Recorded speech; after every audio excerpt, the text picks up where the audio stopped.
Ngayon ang Pogo, I will assure under my oath of office as President of this Republic, as elected by you, yung Pogo na yan, malinis yan.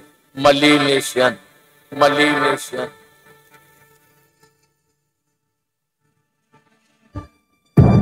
Bagamat trabaho at pera ang ipinangako na idudulot ng mga Pogo, puro kabaliktaran ang idinulot nito. Luha, dugo at hinagpis ang idinulot nito sa ating bansa. Sex trafficking.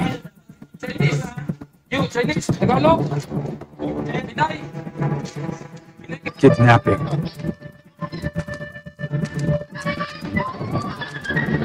Amang sa mga idinulot nila.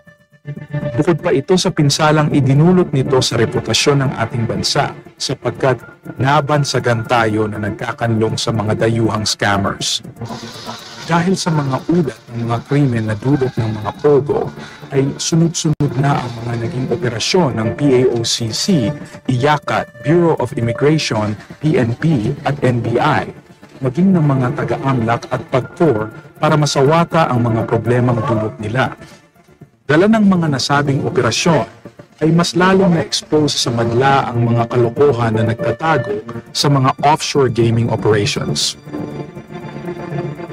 Isa sa mga nakakarimarim na expose na nalaman ng madla ay ang mga patay na hubs na nagtatago sa mga Pogo at nagsasagawa ng money laundering.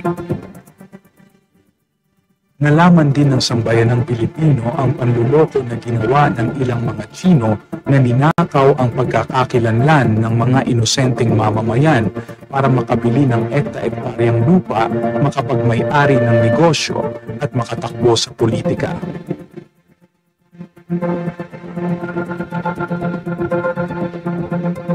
Sinawalang bahala rin nila ang batas na mayroon tayo patungkol sa mga SIM card. Nadiskubre ang daan-daang libong pre-registered SIM card sa loob ng kanilang operasyon at mga kagamitan upang makapanloko.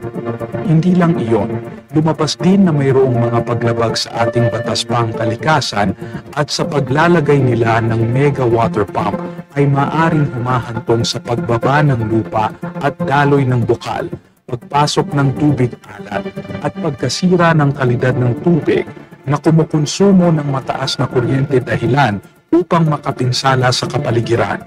Lumabas din sa mga pagdinig ng mababang kapulungan ang posibleng koneksyon ng Pogo at droga dahil sa nadiskubre na perang umiikot dito.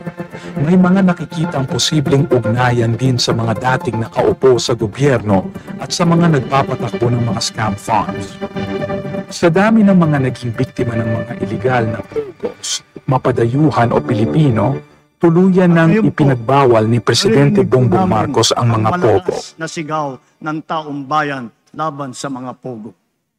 Kailangan nang itigil ang panggulo nito sa ating lipunan at paglalakastangan sa ating bansa. Effective today, all Pogos are banned. Bagamat tuluyan na ang ban ng mga Pogos, patuloy pa rin ang pag-iimbestiga ng Quadcom ng House of Representatives para mapanagot ang mga taong lumabag sa ating mga batas. Hindi pa tapos ang laban na ito hanggat walang nananagot sa mga utak ng mga iligal na Pogos. Hindi tuldok ang direktibang binigay ng ating Pangulo kung hindi isang simula upang linisin at alisin ang ganitong mga gawain sa ating bansa na nagdudulot ng mga karumal-dumal na krimen. Ang adhikain ng laban na ito ay para maipamana natin sa mga susunod na henerasyon ng mga Pilipino ang isang bansang maunlad, mapayapa at malaya. Bilang isang bayan, tayo ay sama-samang tumahak sa landas patungo sa bagong Pilipinas. Thank you, Mr. Chairman. Ito na po yung aking opening.